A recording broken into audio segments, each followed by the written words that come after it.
নৌকার মাঝি কোথায়? কেন মাঝিরে দিয়ে আপনার কাম কি? আমি নদী পার হব, ওপারে যাব।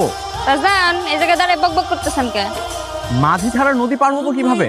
আপনার কি আমার দেখলে মাঝি মনে হয়? এটা আমার বাপের নিজের নৌকা, নিজে সাঁতরা নদী পার হয়ে যান। যান। তুমি আমাকে পার করে দাও, যত টাকা লাগে আমি দিব।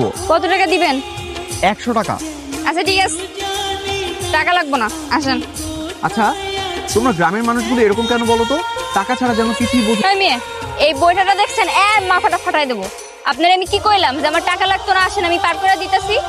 এই তোমার বংশের কেউ কি ডাকাত নাকি? হ্যাঁ, এরকম করে পড়ে যাবো। বংশের মায়া না? আরে আমি সাঁতার পারি না, পড়ে যাবো আমি। বাবা, তুমি কি নদীতে পড়ে গেছিলা? হ্যাঁ, আমি ফেলাই দিছি। তোমার শহরের পোলা আমারে কয় আমি নাকি ডাকাত বংশের মায়া। দিছি নৌকাতে ফেলায় নদীর মধ্যে। তাই বলে তুমি ওরে নৌকাতে ফেলাই দিবা? আরে শহরের মানুষ, সে তো সাঁতার জানে না। তো সাঁতার জানে না, এই জন্য তো বাসায় নিয়ে আইছি। এখন সামলাও। এই মেয়ে, এই তুমি এখানে কেন এসছো? আমি এ বাড়িতে কেন এসেছি আপনার কেন কমু? এটা আমার ইচ্ছা। ছেলেটা কেড়ে মায়া?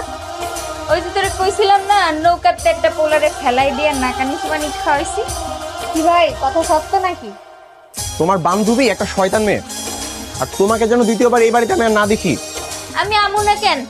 আমার যখন মন চায় আমি এই বাড়িতে আমু, যখন মন চায় এই বাড়িতে যাম। দেখি কে ঠেকানোর পারলে ঠেকাক। যাবো। তুইও আসতেছে। এই তোর ভাষা কোথায়? হ্যাঁ, তোর আম্মুর কাছে বিচার দিব আমি।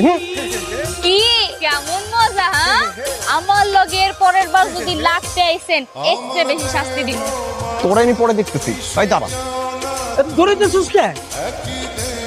এই শয়তান মেয়ে, কোথায় তুমি? হ্যাঁ, কোথায় লুকিয়েছো? কে তুমি? আর বলবেন না আঙ্কেল, একটা ভারী বেয়াদব মেয়ে আছে এই গ্রামে। এক পিচ্ছি বাচ্চাকে দিয়ে গাছের উপর থেকে আমার গায়ে হিসু করিয়ে দিয়েছে। আপনি কি এমনি আমাদের ধইরাই রাখবেন না ছাড়বেন? সরি।